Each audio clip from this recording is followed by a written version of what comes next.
रहा था। जब 2022 विधानसभा चुनाव से पहले आंदोलन चल रहा था, उन्होंने बहुत मेहनत की, सब लोगों को मजबूर किया कि वो यहाँ आए, इनकी बात रखें।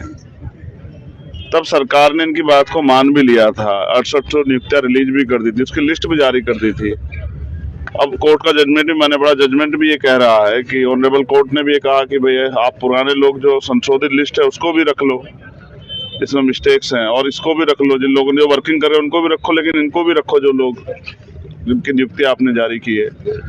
अब इन सबकी करने की जिम्मेदारी ना तो ताकत मेरे हाथ में ना इनके हाथ में, वो सब ताकत है सरकार के हाथ में। जब सरकार ही ना करना चाहे, सरकार ही चोरी करने पे, डकैती करने पे उतारू हो जाए, तो फिर कहां से न्याय होगा। ये तो मुख्यमंत्री के बाएं हाथ का एक कलम चलानी है उनको और ये काम हो जाएगा। लेकिन 500 से ज्यादा दिन हो गए इन बच्चों को बिलखते हुए, तड़पते हुए, घर छोड़ के आप पड़े हुए हैं। 530 दिन हो गए हैं।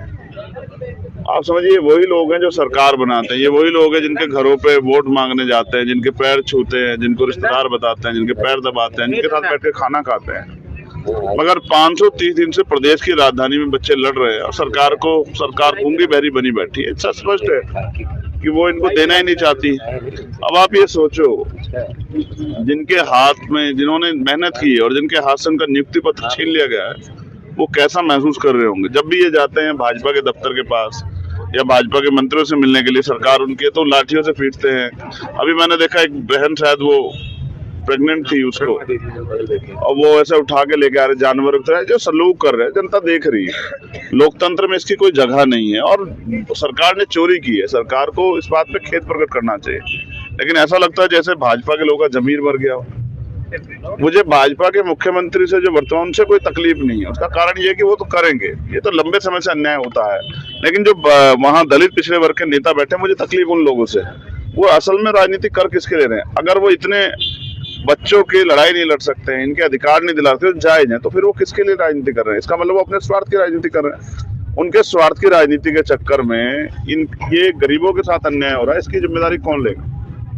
तो मैं तो इनसे भी कहूंगा कि अब ये समझदार हो गए, इनको समझना चाहिए कि आसानी से कोई अधिकार मिलेगा नहीं। अगर वास्तविक अधिकार को, न्याय को भी छीन कर लेना पड़ रहा है, उसके लिए संघर्ष करना पड़ रहा है, लाठियां खानी पड़ रही, गालियां भी दे रहे हैं, अपमानित भी कर रहे हैं, बुरा भला भी कह रहे हैं, एजेंट भी कह रहे हैं, लेकिन सारी चीजें अपनी जगह है। मैं तो, मेरी मांग तो है कि सरकार की नियुक्तियां इनको दे। अब मुझे लगता है आज मैं यहाँ इसलिए आया हूँ कि इनसे मैं बातचीत कर लूँ कि कोई ठोस कदम उठाना पड़ेगा। कई बार इन्होंने आत्महत्या का प्रयास किया, कई और प्रयास किए। अब मुझे कुछ बच्चों ने कहा कि हम यहाँ सुसाइड करेंगे, तो मैंने कहा कि नहीं, मुझे चलना चाहिए। 24 तारीख को हमारे यहाँ प्रचार खत्म हुआ था राजस्थान का, मैं 25 में दिल्ली आया, कल मैं आगरा आ गया था और आज 27 तारीख है, 27 है, आज मैं इनके यहाँ बीच में हूँ।